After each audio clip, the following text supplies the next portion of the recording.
බඩ ඇවිල්ලානේ මොකද්ද මේ? බඩ එනවා කියන්නේ මොකද්ද කියලා දැනගමුකෝ අපි. මනුෂ්‍යයා වෙනත් සත්තුන්ට වඩා වෙනස්.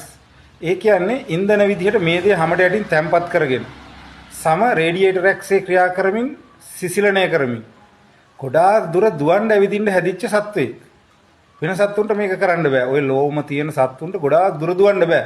හීට් ස්ට්‍රෝක් එක හැදෙනවා. මිනිස්සුන්ට ඒ වුණාට පුළුවන් හැමෙන් ශරීරය සිසිලණය කරමින් තැම්පත් කළ මේදේ දහනය කරමින් ගොඩාක් දුර දුවන්න ඇවිදින්න.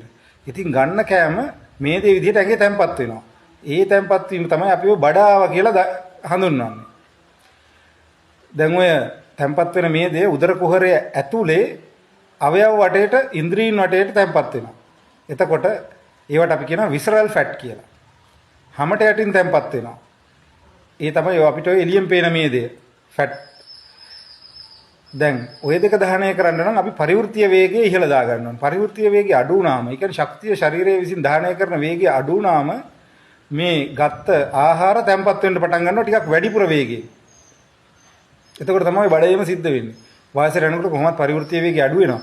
ඉතින් පරිවෘත්තීය වේගය වැඩි කිරීම සම්බන්ධව පෝෂණය, ව්‍යායාම කියන දෙකම බලපානවා.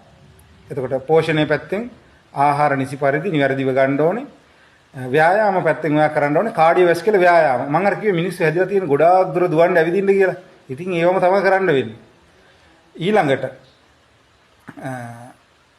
දැන් මේ බඩ එන්න තවත් බලපාන හේතුවක් තමයි anterior pelvic tilt එක. ඒ කියන්නේ උකුල ඉස්සරහට පෙරලිලා. ඇයි පෙරලිලා තියෙන්නේ? පිටිපස්සේ තියෙන තට්ටම් පේශීන්, කකුල පිටිපස්සේ තියෙන upper hamstring කියන පේශීන් කොටස දුර්වල වෙලා.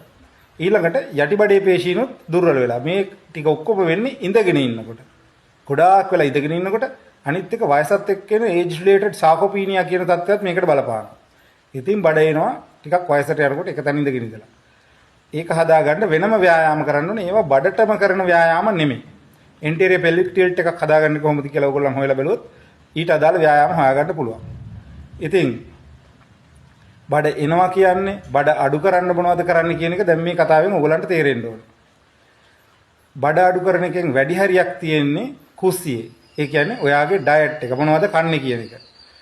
දෙවණියට ව්‍යායාම.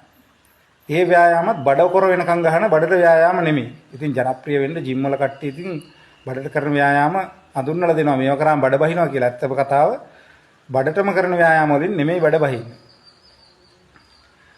ඊළඟ එක තමයි පේශී අසම්බරතාවයන් නිවැරදි කිරීම. anterior pelvic tilt එකේ කතාව. ඉතින් ඒ වගේ ව්‍යායාමත් කරන්න ඕනේ. මම හිතනවා දැන් පැහැදිලි අවබෝධයක් එන්න ඇති කියලා මේ බඩ එනවා, බඩ බස්සනවා කියන කාරණාව සම්බන්ධව.